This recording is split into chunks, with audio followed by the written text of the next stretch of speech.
That's a pretty busy culmination of a week for Hamas and their campus acolytes. There was this mass conversion ceremony, actually a bunch of them, on college campuses everywhere, to Islam. Not just prayers, but actual conversion to Islam. And this goes to what I've been warning people about. These weak liberals, they gravitate towards anything that's like the newest thing, without seeing how dangerous or reckless it can be. Because the only thing they compete in, the only thing liberals can compete with on anything, is compliance. And they've found a friend in Islam. This is America, folks. It's the Constitution. The First Amendment says you can practice any religion you want.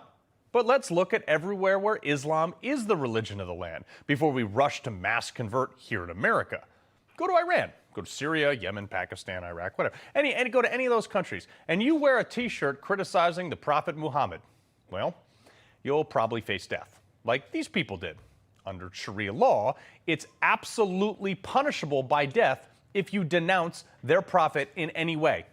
See for yourself.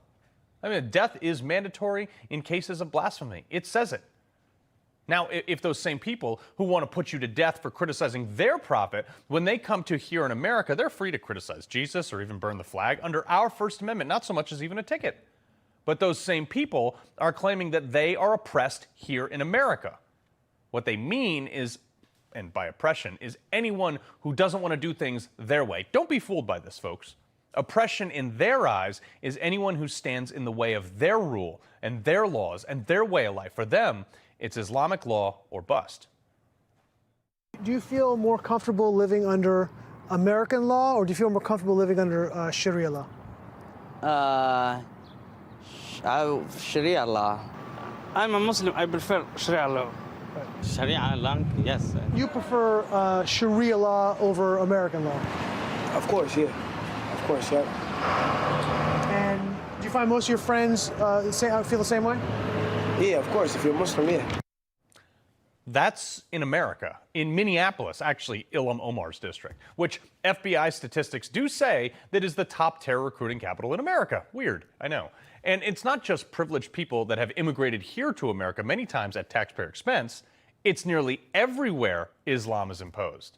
In Afghanistan, 99% support Sharia law. Pakistan, Bangladesh, Iraq, the so-called Palestinian Authorities, even North Africa, all of those countries have well over an 80% approval rating for their population in support of Islamic Sharia law, a totalitarian, authoritative state of submission to their religious doctrine.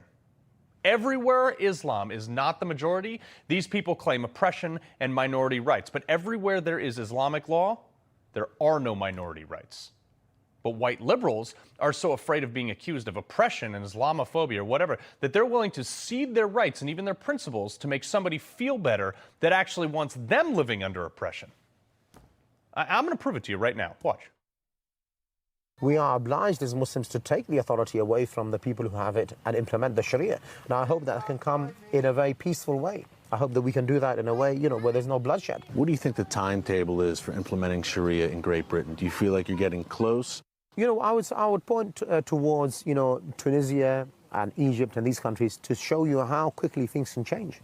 It could be in a year or 5 years. This is the real future of domestic terror, folks, because this is the catalyst for a justification for the disassembling of America and our values and our Constitution, because the Islamic law from places like Palestine and in our Constitution, they can't coexist. These kids on campus have no idea what they're committing to. I can hear the liberal freak out right now. Oh, you think all Muslims are terrorists? No, that's not what I said. Listen to what I'm actually saying. But I do think that anyone who commits to this ideology or condones it needs to realize that the intent is not just to practice this religion, but to rather to force everyone else to submit to it as well.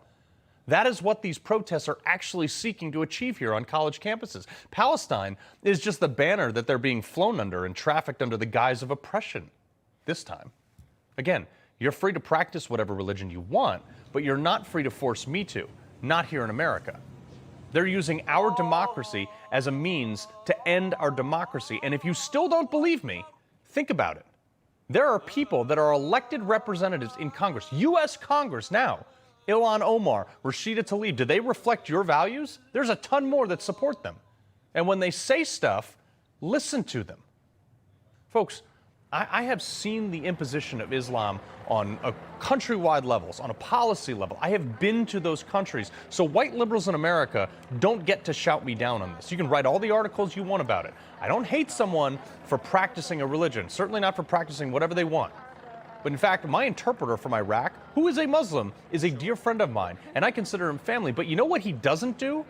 He doesn't force it on me, and he will warn you of the exact same thing I am. You think Palestinians are the victims here? Then you want a ceasefire? Then they shouldn't have paraglided into a music festival and killed civilians. These radicals are using this conflict to infiltrate our youth who have been convinced to embrace anything that claims oppression. You think that these are human rights? You're wrong. Look, seriously, back up for a second. In the past 14 years, over 50,000 Christians just in Nigeria alone were slaughtered by radical Islamists.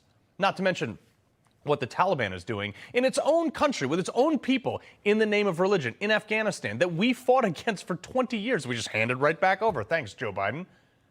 Folks, 13 Christians are killed every single day in the world, many in the name of Islam. Where are the college campus protests on that? Where are the mass media reports? Where are the congressional funding bills and the global outcry and the UN resolutions for ceasefires? Where's the president who couldn't get through a single answer on the rise of violent anti-Semitism without mentioning Islamophobia with, of course, not a single example? Why? Folks, the world is imperfect. Every race, creed, and religion is or has been oppressed at some point in the world at any given time. But only in America do we welcome in, do we condone, and even facilitate other cultures. And despite that, there are those that use our system and our freedoms and our benevolent culture to attempt to erase it, to impose the exact same system that in many cases they fled from. Looking at you, Ilhan Omar. What you're seeing on college campuses with this mass conversion right now is the peaceful takeover that we just heard from Imam Chaudhry just a minute ago. For one, I'm not going to sit silently on that.